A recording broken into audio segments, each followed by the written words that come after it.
Assalamualaikum warahmatullahi wabarakatuh. Perkenalkan, nama saya Karisma Aditya Bugaskara, NIM 19501244007. Di sini kami dari kelompok 1 akan menjelaskan presentasi tentang beban RLC pada sumber tegangan AC dan DC.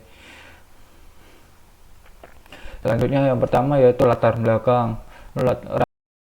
Rangkaian RLC ini merupakan rangkaian yang dapat dihubungkan dengan seri maupun paralel.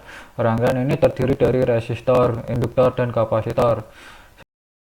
Sesuai dari namanya RLC, yang mana merupakan susunan seri RLC merupakan susunan yang terdiri dari sebuah resistor R, induktor L, dan kapasitor C yang disusun dengan seri, kemudian dihubungkan dengan sumber tegangan.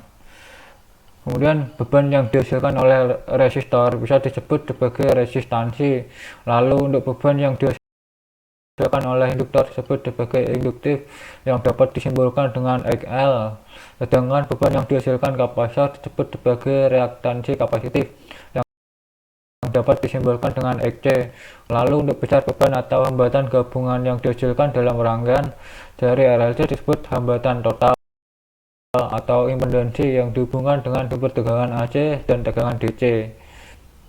Selanjutnya kajian pustaka. Kajian pustaka tersebut terdapat rangkaian RLC, arus AC, arus DC, dan resistor, induktor, kapasitor. Untuk rangkaian RLC sendiri merupakan rangkaian yang dihubungkan secara paralel atau seri. Rangkaian tersebut terdiri dari kapasitor, induktor, dan resistor.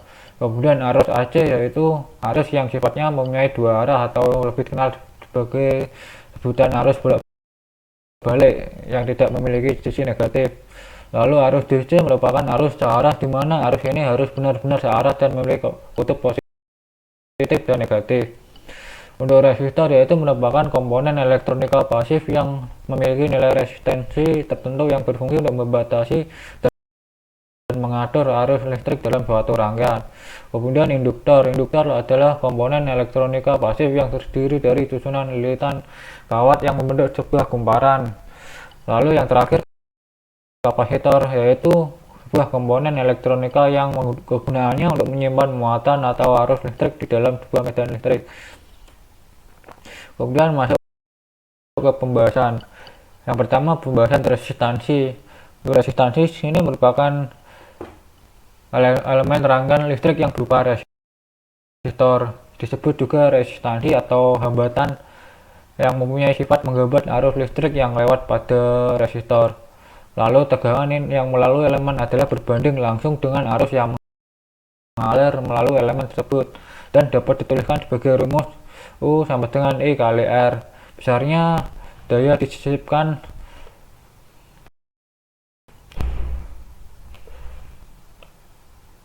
P sama dengan UE. Lanjutannya ini ada simbol resistansi pada gambar tersebut. Kemudian di sini ada diagram fasor V dan E pada rangkaian resistor AC.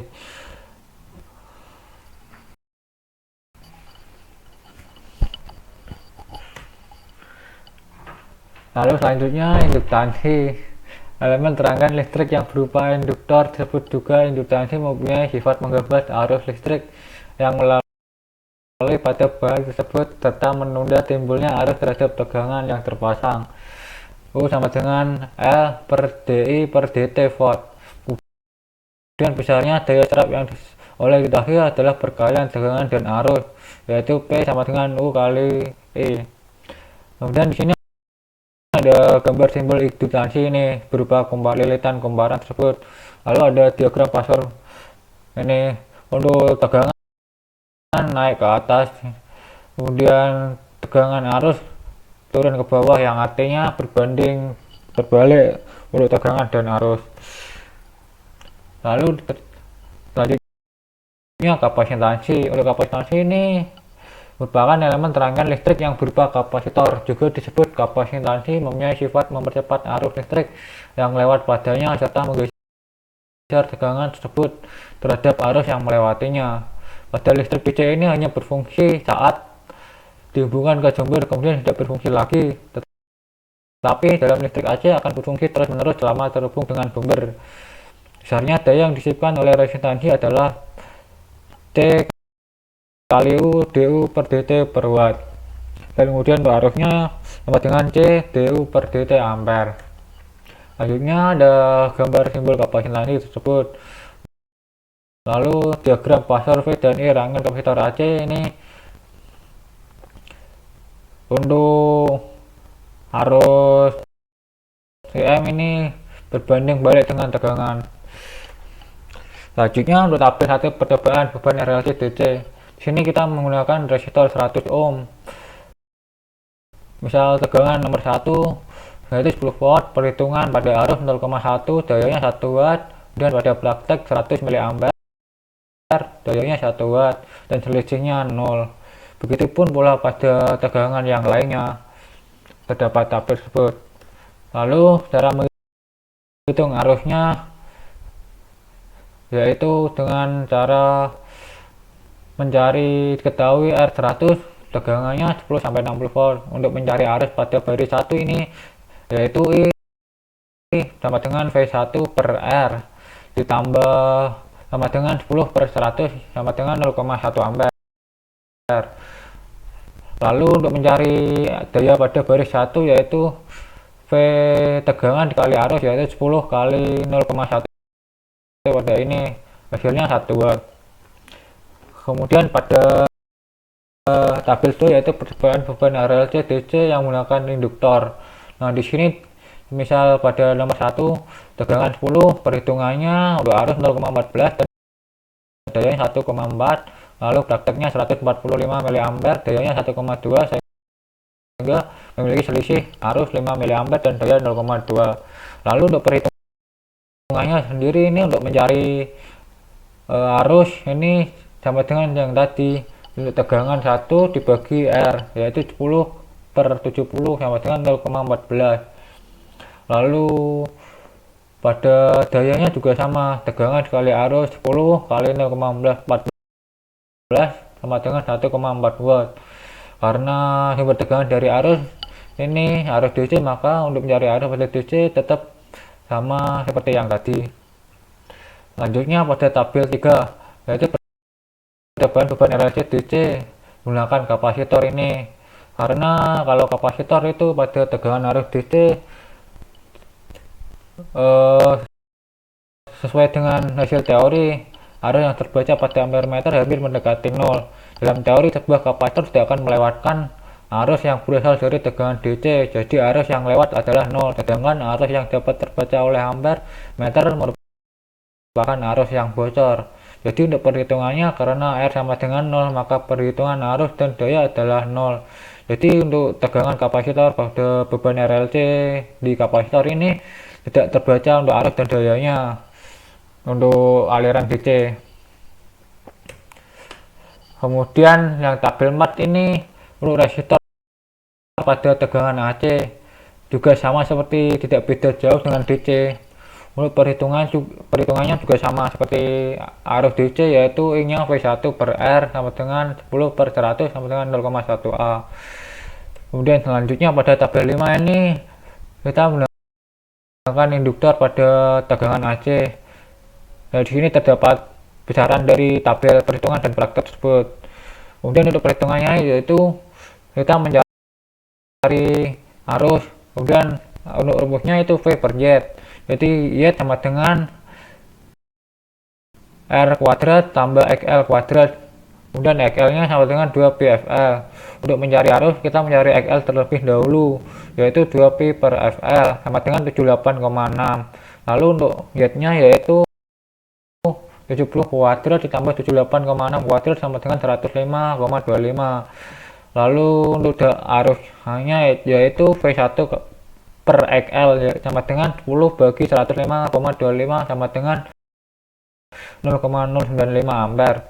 Lalu untuk dayanya sendiri yaitu tegangan kali arus yang pertama 10, kali 0,095 sama dengan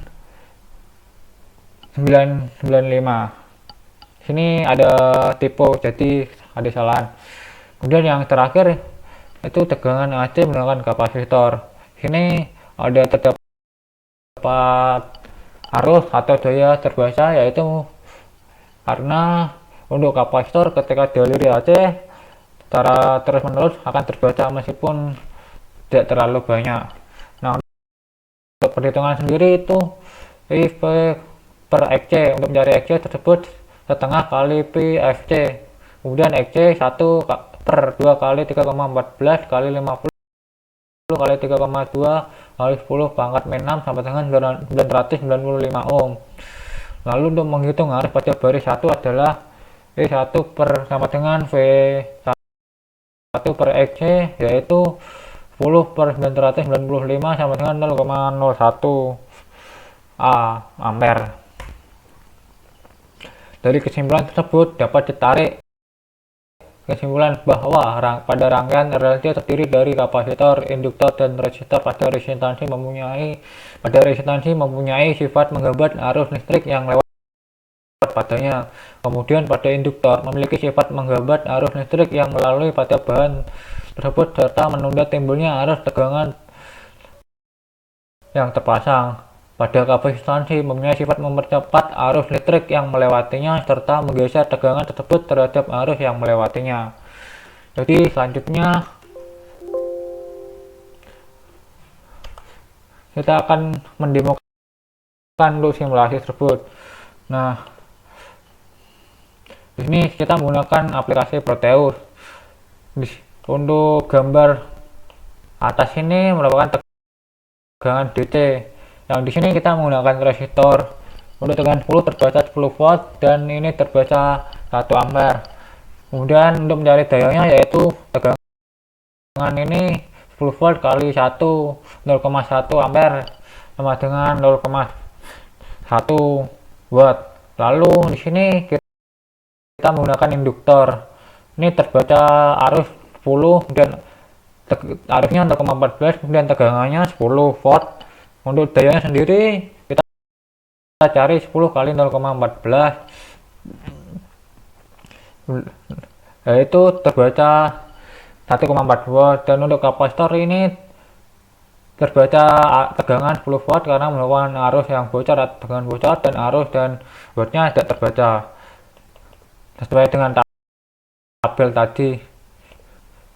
Kemudian untuk yang tegangan AC kita menggunakan tegangan AC di sini. Untuk resistor terbaca 12 volt dan arusnya 0,12 dan wattnya kita dikalikan dari sini. Begitupun menggunakan induktor, jadi terbaca ini, dan ini tidak terlalu beda jauh dengan hasil perbandingan PPT tersebut. Mungkin karena kita menggunakan tegangan efektif jadi berbeda dengan hasil perhitungan ini. Nah, sekian dari saya. Apabila ada kekurangan kata atau kesalahan dari kata, mohon maafkan saya. Wassalamualaikum warahmatullahi wabarakatuh.